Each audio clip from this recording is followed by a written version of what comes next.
Si le secteur A n'a pas hésité à jouer la carte d'un rap grand public, le ton change à la fin des années 90 avec la mafia Quinfri. Le collectif du Val-de-Marne s'affirme, lui, avec une image ghetto, en prise directe avec les quartiers de France. Un groupe qui marquera à jamais l'histoire du rap et dont le parcours sera aussi bien jalonné de réussite musicale que de drames humains. Avec les membres de la mafia Quinfri et avec d'autres comme Expression Directe, là c'est pas du marketing, ils sont ce qu'ils écrivent, ou en tout cas leurs potes les plus proches sont ce qu'ils écrivent. On était dans une grosse équipe, voilà, la mafia Quinfri, c'est-à-dire que on débarquait à 50, à 100 dans les radios, freestyle. On allait dans des concerts où il y avait 5, 10, 15, 20 personnes. Mafia Quinfri, c'était le pur produit du terroir, tu vois, pur produit de la rue. Et voilà, dans cette équipe-là, t'avais des activistes de la street et des activistes du rap. Moi, j'étais un peu des deux. Et voilà, après l'histoire, on était tristement célèbres pour moi, tu vois. Beaucoup de gens s'identifiaient à travers nous, à travers nos textes, parce que voilà, ils vivaient ce qu'on racontait, tu vois. C'était un miroir pour eux, la mafia Quinfri. Et ça nous a servi comme ça nous a desservi, je pense.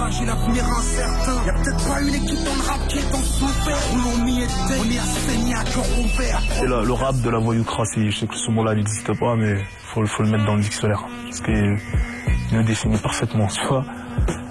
Et voilà, on a perdu des gens, paix à leur âme,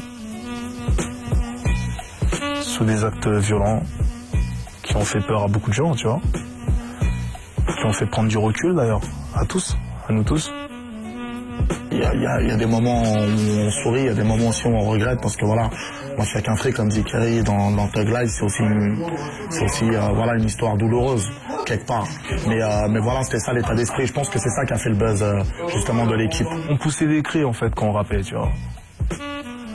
Et mais bon, aujourd'hui, rien n'est acheté. Tu vois, aujourd'hui, j'aurais juste voulu une chose, c'est que mes amigos, ils sont en vie encore. Déjà remarqué au sein du collectif Mafia Quinfri, le 113 explose dans tout l'Hexagone. Il vend des centaines de milliers de disques et fait main basse sur 2 victoires de la musique en 2000 au nez et à la barbe des cadres de la variété française. Le groupe incarne à lui seul le paradoxe du rap français. Populaire mais ignoré par le monde du showbiz et des grands médias. 113. C'est 113. Venez chercher votre victoire, élue par le public. C'est la plus belle de toutes, venez là. On gagne les victoires, on a le trophée. Je m'en rappelle, j'ai fait un truc de gamin, mais j'étais super content. À un moment, il y avait une pièce où tu avais tout le show business. On rentre dans la pièce, on avait le trophée, on était en train de crier, ouais, on a gagné. Tu voyais la tête des gens. Moi, je l'ai vu, la tête des gens. C'était juste, t'avais l'impression qu'on leur avait annoncé un décès. C'était un décès, c'était un deuil dans le showbiz. Mais le succès ne protège ni des problèmes ni des pressions politiques. Pendant les émeutes de Clichy-sous-Bois, le député UMP François Grosdidier et 200 parlementaires poursuivent 113 et 8 autres groupes pour atteinte à la dignité de l'État. Parole qui incite directement au racisme anti-blanc, qui désigne les blancs, qui sont les toubabs, les babtous, les faces de craie, les désigne comme les ennemis, comme les héritiers biologiques des esclavagistes, et qui incite directement à la violence dans les termes les plus grossiers, les plus outranciers. François Grosdidier, je l'ai eu au téléphone et c'était assez drôle parce que il m'expliquait donc que il y avait vraiment des rappeurs, ça ne pouvait plus durer, que c'était l'anti-France et que en plus ils faisaient du business avec ça et que c'était pas possible et que au moins il y avait des rappeurs sympathiques comme Stomy Bugsy qui eux faisaient des chansons que à l'occasion ils pouvaient écouter chez lui. Donc François Grosdidier ne connaissait pas Ministère amer, mais c'était assez drôle quand il m'a dit ça.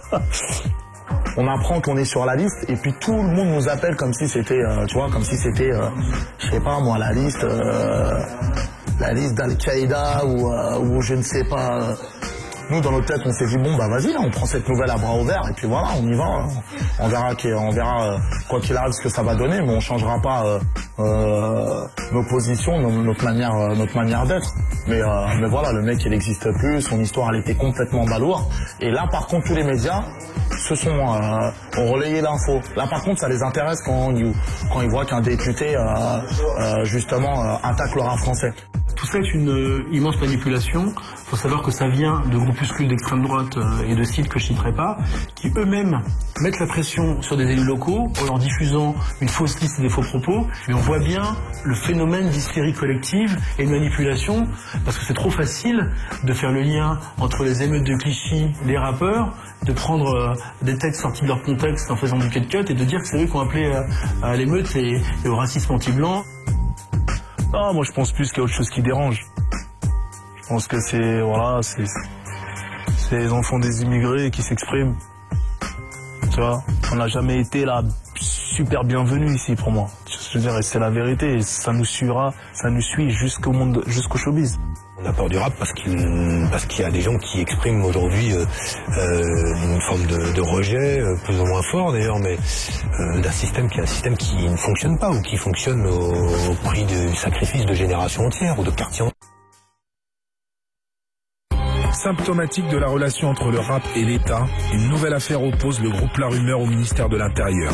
En 2002, suite à un article dans lequel il prend position contre les bavures policières, le rappeur Amé est poursuivi par le ministre de l'Intérieur de l'époque, Nicolas Sarkozy. La procédure durera 8 ans. 8 longues années qui feront trembler le rap français dans ses fondations. Avec La Rumeur, donc pour accompagner la promotion de notre album, on sort notre propre magazine. Moi j'ai écrit un article sur Skyrock qui s'appelait « Ne sortez plus sans votre gilet pare-balles ». Comme c'est des gens très courageux, ils sont allés la porter à la PJ. Et il s'avère que quelques jours plus tard, il y avait une fusillade, je crois, pas loin de leurs locaux. Donc ils ont essayé de nous coller cette affaire sur le dos, qu'ils n'ont jamais réussi à démontrer d'ailleurs. Le parquet n'a pas suivi la plainte. Ensuite, il y a eu l'article qui s'appelait « Insécurité sous la plume d'un barbare ». Donc l'article d'Amé, en gros, disait qu'il y avait une espèce de tradition depuis l'entre-deux-guerres, des bavures policières qui touchaient en priorité les gens issus de l'immigration dans les banlieues.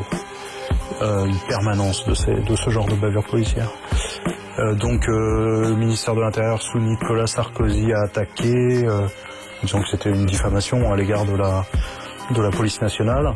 Si ça on l'avait écrit dans le cadre d'un morceau, tu sors la jurisprudence, que ce soit Brel, Renaud ou Brassens et autres, qui ont eu des paroles très dures envers la police, et tu sais que tu as beaucoup plus de chances de t'en sortir.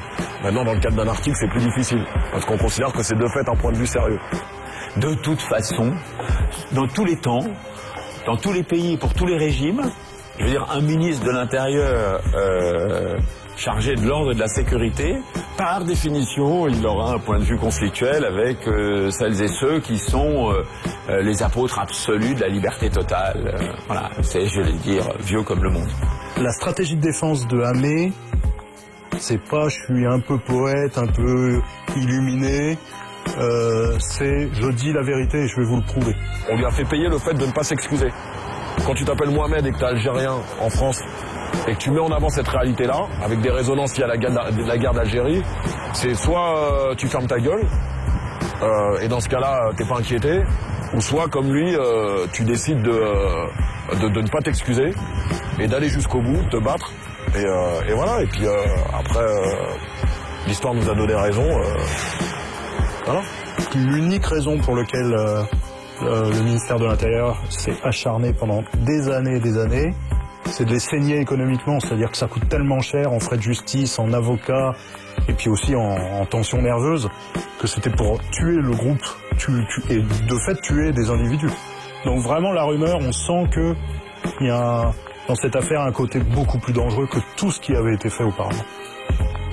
C'est mieux que des disques d'or pour nous. Parce que demain, tes enfants, mes petits-enfants, tes petits-enfants qui étudieront le droit, et ben, quand ils verront cette jurisprudence, et ben, c'est inédit dans l'histoire finalement de la musique contemporaine qu'un groupe de rap gagne face au président de la République.